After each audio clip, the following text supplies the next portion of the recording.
চিত্রনায়িকা মাহিয়া মাহি প্রথম সন্তানের মা হয়েছেন 4 মাস হলো। এরই মধ্যে ফের মা হতে যাওয়ার আভাস দিলেন তিনি। সামাজিক যোগাযোগ মাধ্যমে মাহির একটি পোস্টেই এমন ইঙ্গিত দিলেন এই চিত্রনায়িকা। নিজের ফেসবুকে মাহি লিখেছেন, তুমি, আমি আর আমাদের 2টা ফুল। এমন ইঙ্গিতপূর্ণ পোস্ট দেখে তার সহকর্মী ও নেটিজেনরা অভিনন্দনে ভাসাচ্ছেন তাকে।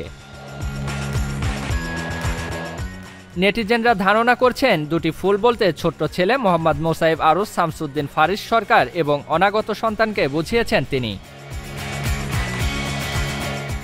মাহির সেই পোস্টে এক মন্তব্যে অভিনেত্রী শবনম ফারিয়া লিখেছেন, অভিনন্দন, একসঙ্গে দুজনকে দেখতে আসব। চিত্রনায়িকা জাহারা মিতু লিখেছেন, যা ভাবছি যদি তাই হয় তাহলে অভিনন্দন। সাফিউদ্দিন সাফি নামের একজন নির্মাতা লিখেছেন, অভিনন্দন, এবার কন্যা। এমন বিভিন্ন মন্তব্য করে অভিনন্দন জানিয়েছেন অনেকেই, তবে খোলাসা করে কোনো মন্তব্যের উত্তর দেননি মাহিয়া মাহি। চলতি বছরের 28 মার্চ পুত্র সন্তানের মা হন মাহি। 2021 সালের 13 সেপ্টেম্বর গাজীপুরের ব্যবসায়ী ও রাজনীতিবিদ রাকিব সরকারের সঙ্গে দ্বিতীয়বার বিয়ের পিঁড়িতে বসেন এই অভিনেত্রী। বিয়ের 1.5 বছরের মাথায় সন্তানের জন্ম দেন তিনি।